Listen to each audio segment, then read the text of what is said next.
Okay, our second item is exciting. It's the introduction of our new street outreach coordinator, and I'll ask our city manager, Mr. Baruti, to introduce that topic. Thank you, Madam Mayor.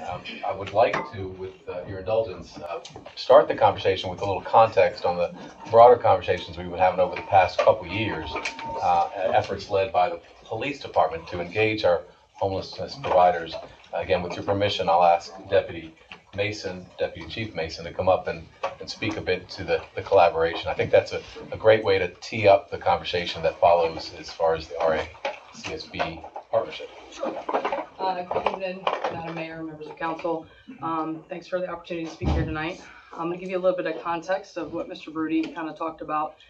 He had a vision about 2 years ago. I would say we've been a meeting about 2 years now, to have a group of folks come together at the police department, or wherever in the city, to collaborate with our partner agencies, partner organizations, and talk about some challenges that we're seeing with our unhoused individuals. We call it the Homeless Collaboration Group. And several actually people that are on that group are here with us tonight, so I'm happy to have them here.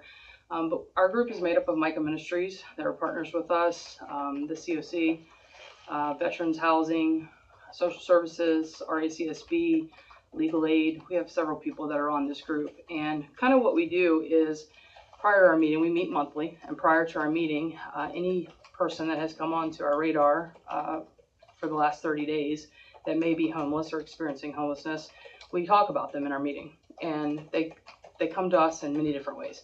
So it may be police contact. That's one of our easiest ways to see where we're having regular contact with people. They may come from citizen complaints. They may come from staff complaints. People that we recognize that need a multidisciplinary approach to maybe some services or resources, we talk about them in our meeting. And I'm proud to say we did our statistics after a year of being together in 2024, and I'm pretty proud that we were able to house 16 folks in 2024 after meeting monthly. And so we talk about them, we kind of get them, get the resources in place to get them some assistance. And we all know that when people are in housing, they're much more stable. We got to see police contact go down. We got to see them on their medications. If that was something they were struggling with, they were much more stable. And we definitely saw less police contact, and their names didn't come up every month. And that was a win for us. So we had a lot of successes in that regard. So those partnerships have been great, and RACSB is a great partner with us, and we've furthered that partnership. And with your assistance, we're appreciative to have the homeless outreach worker that has come on board, and you're going to meet her here in just a few minutes. But we've started working, and I'm also going to introduce to you Officer McCoy. He can come on up. He's a shy. I told him he didn't have to speak. This is Officer McCoy. He's our downtown community policing officer. He's a regular face in the downtown district, talking to businesses, residents. He knows a lot of our unhoused individuals. And he is going to be a direct liaison with our homeless outreach worker to kind of collaborate and work together so that we can continue to have these successes. So here he is. You just want to say hi? Hello.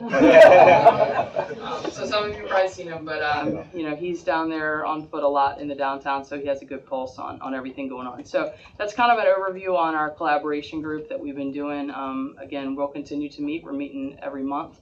And I will tell you that a couple of our surrounding partners have even come to watch our meetings because they like how we're really tackling and getting these individual services. So that's been also a win, something I'm proud of at the police department. So with that, I'll ask RACSB if they would like to come up, and they can do their part, and then we'll open up for any questions that you might have. So we'll step aside for a minute.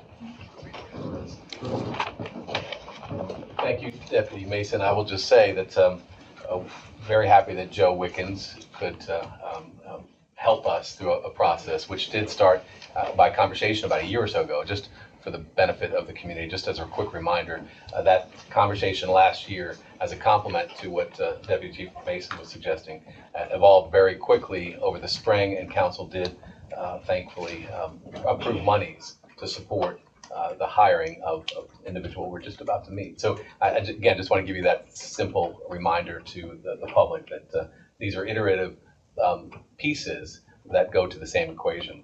With that, we're delighted RACSB could be here. I have Amy Jindra, very good, Nancy Price, and I'll let you make the introduction of the special guests tonight. All right, thank you. So I'm Amy Jindra. I'm the I was the Community Support Services Director, and now I'm the Crisis Intervention Services Director. Nancy is our Mental Health Residential Coordinator, so she oversees our permanent supportive housing program, our mental health residential programs, as well as our RACSB's permanent supportive housing. Did I mention that? Probably.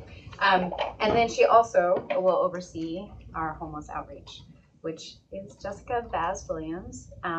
She comes to us from a wealth of experience, trilingual, which is, I think, a great plus.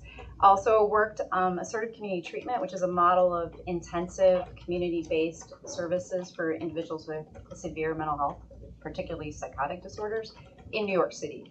So big city experience, and we're grateful for that. I think that'll have a good impact in our local services, but also originally from this area, right? Or Yeah. pretty much spent a lot of time in this area. Family lives in this area, so very familiar with our local resources as well.